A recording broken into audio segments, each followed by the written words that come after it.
Olá, tudo bom? Aqui é o professor João Maria Fraga trazendo para vocês um novo tema, uma nova discussão. A nossa discussão de hoje é sobre a Constituição de 1891, a segunda Constituição do Brasil e a primeira Constituição da República Brasileira.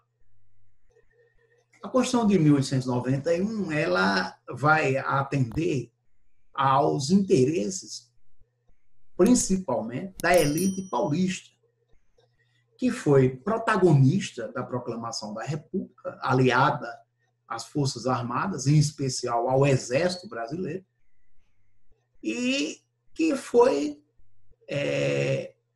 protagonista durante a Primeira República, em especial a República das Oligarquias ou República do Café com Leite.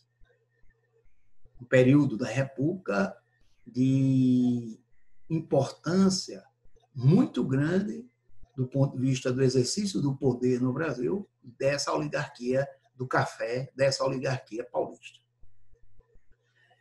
Na realidade, essa Constituição de 1891 ela foi moldada pela filosofia francesa. Ela sofre uma influência muito grande do positivismo de Auguste Comte. É uma Constituição que vai trazer também muita influência do pós-abolição da escravidão, do pós-proclamação da República e dos interesses conflitantes que haviam em meio a essa sociedade agrária, pobre, centralizadora e extremamente fragmentada do ponto de vista social. A Constituição vai refletir também uma tendência intelectual da época. Acreditava, inclusive, que o Estado era governado sob preceitos da razão. Eu queria lembrar a vocês, eu queria que vocês não perdessem de vista, que entre o final do século XIX e o início do século XX, nós vivemos uma onda cientificista muito grande. Isso vai ter reflexo direto na elaboração da Constituição de 1891. Né? A sociedade que operava, que funcionava naquela época, tinha uma ideia de que a administração só podia ser realizada por meio de leis fixas e objetivas, tal qual a ciência natural opera, né, com as leis físicas, como, por exemplo, a lei da gravidade. Então, essa ideia do cientificismo ela é extremamente presente no texto constitucional, do ponto de vista da influência filosófica presente. E essa Constituição de 1891 também vai trazer elementos em defesa da manutenção do direito à segurança individual, do direito à liberdade, do direito à propriedade, da abolição dos privilégios do nascimento, que era algo muito comum no Império e que vai ser combatido por essa Constituição, que vai buscar não reconhecer os títulos de nobreza, que era hábito constante na época do Império. Então, situado o contexto histórico, social dessa Constituição de 1891, construída a partir de uma Assembleia Nacional Constituinte que durou 3 meses, destacando aí figuras nessa Assembleia, como a figura de Rui Barbosa, a figura do próprio Prudente de Moraes, que depois seria presidente da República, o primeiro presidente civil da República. Nós queremos dizer que essa Constituição é uma Constituição inspirada na Constituição dos Estados Unidos. Não por acaso o Brasil vai ser chamado de Estados Unidos do Brasil. E mais do que isso, quando você adentra ao texto constitucional, você vai perceber na formação, né, dos textos da Constituição os elementos, os institutos jurídicos que foram transportados da Constituição norte-americana para essa Constituição republicana brasileira, a nossa primeira, da República. Então, essa Constituição ela vai trazer, inclusive, dessa influência norte-americana, esse eixo federalista, o federativo. Essa visão de descentralização do poder, né? Que era algo muito forte na Constituição norte-americana e que nós vamos trazer para nós. Em 1891, a Constituição foi promulgada e ela sofre alteração em 1926 e é revogada com a chegada de Vargas ao poder, para que fosse elaborada uma outra Constituição. Isso na década de 30, no início da década de 30, 1934. Mas essa Constituição, ela traz algumas características e é isso que nós vamos nos ater aqui. A primeira grande característica da Constituição é que a Constituição ela vai tripartir o poder. A Constituição vai determinar que os poderes no Brasil vão ser divididos em 3 poderes. O poder executivo, o poder legislativo e o poder judiciário. Sendo extinto, portanto, o poder moderador. O poder moderador que havia lá na Constituição de 1824, que era utilizado exclusivamente pelo rei, pelo monarca, agora não vai mais existir nessa Constituição. É abolido o poder moderador. Nesse sentido, é também necessário ver aqui com vocês que essa Constituição ela vai separar a Igreja do Estado.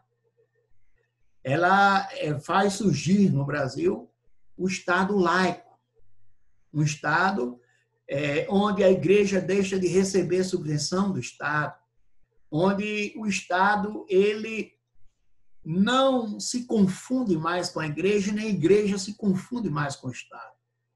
O Estado será responsável agora, inclusive, de emitir certidões como certidão de casamento, que não existia na época do Império, porque lá no Império a Constituição, ao unir a Igreja e o Estado, ela estabelecia um único casamento como um casamento religioso. Agora, com a separação da Igreja e do Estado, nasce um casamento civil. E é esse o casamento civil que vai ser reconhecido pelo Estado. O casamento religioso passa a ser apenas um sacramento para aqueles que têm a sua religiosidade, que frequentam a sua igreja. Mas para o Estado, o casamento vai ser o casamento civil, né? Casamento feito por um juiz, né? Que vai ser investido, né? Vai receber a sua investidura pelo próprio Estado e vai representar o Estado no ato do casamento, né? E aí o registro também civil, além do casamento, o registro civil, o registro de nascimento. Quem vai controlar, por exemplo, o nascimento das pessoas será o Estado, através de um documento chamado registro civil, ou certidão de nascimento. Os cemitérios, por exemplo, serão controlados pelo Estado, que antes era controlado pela Igreja, né? E aí todo o processo de sepultamento das pessoas é o Estado quem vai fazer, em nome, inclusive, da saúde pública, né? Controlando, inclusive, onde as pessoas seriam sepultadas, controlando os cemitérios, instituindo funcionários públicos para fazer todos esses procedimentos. Na realidade, o Estado ele vai garantir com a Constituição de 1891 a liberdade de crença, a liberdade de culto para todas as religiões. Isso vai ser um preceito constitucional. E o ensino primário, por exemplo, ele vai ser obrigatório. E obrigatório e laico. O Estado vai garantir que o ensino será controlado pelo Estado e não pela Igreja. Propriedades da Igreja também vão ser confiscadas, tá certo? Com relação à democracia, o voto é aberto.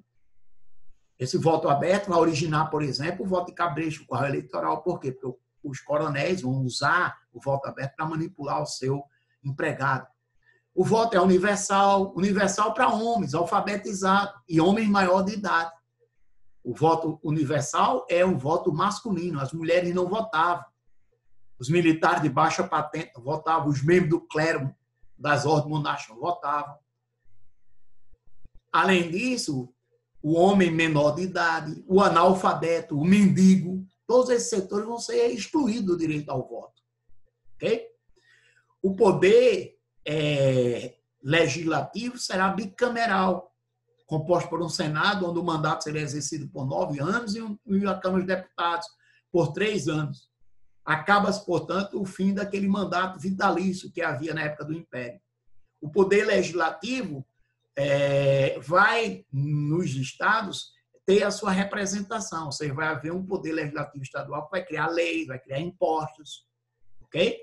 E a eleição para presidente da República e vice-presidente será para que ambos tenham um mandato de 4 anos sem o direito de reeleição. Naquela época não havia a reeleição.